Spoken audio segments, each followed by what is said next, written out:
9वें अध्याय में भगवान ने राजगुरु योग का वर्णन किया है। क्षिप्रम भवति धर्मात्मा सस्वत् शांतिम निगच्छति कौन्ते प्रति जानीहि न मे भक्ता प्रणश्यति। भगवान कहते हैं हे अर्जुन, जो व्यक्ति चाहे वो कोई भी हो, पुण्यात्मा हो चाहे पापी हो, आनंद भाव से मेरे को यदि भजने लगता है तो वह बहुत जल्दी धर्मात्मा बन जाता है और वह कभी फिर नष्ट नहीं होता। भगवान ने 9वें अध्याय में ये बताया कि ये जरूरी नहीं है कि जिस व्यक्ति ने पहले कोई गलती नहीं किया है वह ही केवल परमात्मा की भक्ति करेगा। अगर कोई व्यक्ति गलत रास्ते में चल रहा और यदि वो भी लौट करके अनन्य रूप से परमात्मा की भक्ति करने लगता है तो वह भी बहुत जल्दी धर्मात्मा हो जाता है।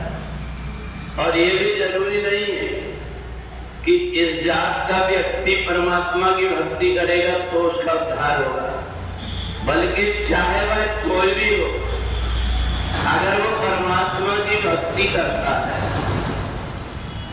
तो उसके ऊपर परमात्मा की निश्चित रूप से कृपा हो जाती है।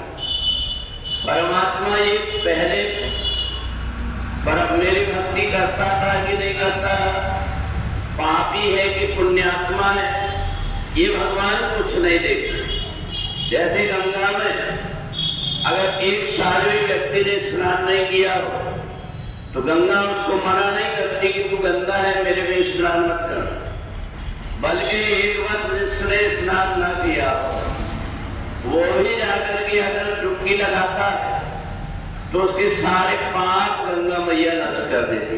ऐसे ही परमात्मा की भक्ति, परमात्मा की भक्ति में अगर कोई व्यक्ति परमात्मा की भक्ति नहीं भी कर पाता और यदि वो केवल परमात्मा के चरित्रों को सुन लेता है तो सुनने मात्र से परमात्मा से उसका नाता जुड़ जाता है और उसका हृदय धर्म से भर जाता है।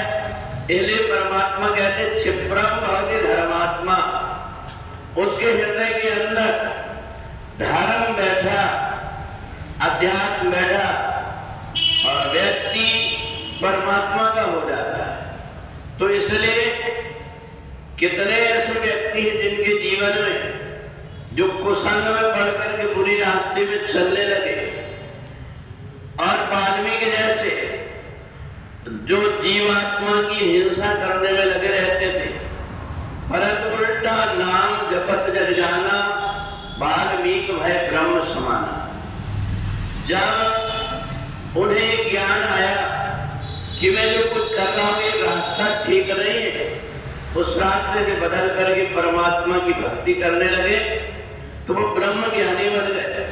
इसलिए भगवान एक गोपनीय बात बताना चाहते हैं कि हमारे जीवन में कोई भी गलती हो, प्रत्येक व्यक्ति से जीवन में कोई ना कोई गलतियां होते रहती हैं, पर परमात्मा का ये स्वभाव ही नहीं है कि उसकी गलती की तरफ देखते हैं।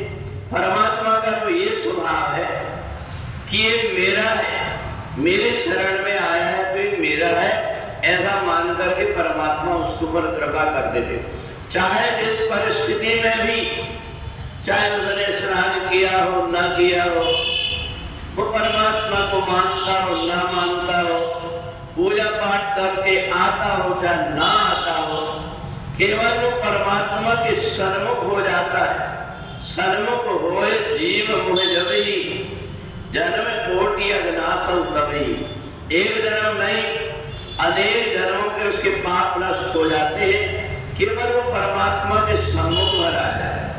और जो व्यक्ति इधर उधर से सताया हुआ परमात्मा की शरण में आता है उसका परमात्मा के ऊपर अनन्य प्रेम होता है, अनंत श्रद्धा होती है। तो इसलिए वो जहाँ कहीं भी, चाहे बैठ करके चाहे खड़े होकर के भी, जहाँ भी परमात्मा के चरित्र का थोड़ी देर श्रवण कर लेता है, उसके हृदय की गंदगी दूर होकर के, उसकी आने वाली बाधा दूर होकर के, और उसके ऊपर परमात्मा की कृपा हो जाती है। परमात्मा ये नहीं देखते कि ये मेरा है, बस ये सोच करके उसकी कोई प्रकार के आगुन को ना देख करके उसको अपना मान करके परमात्मा उसके ऊपर कृपा कर देते हैं। बोले वृंदावन बिहारी लाल की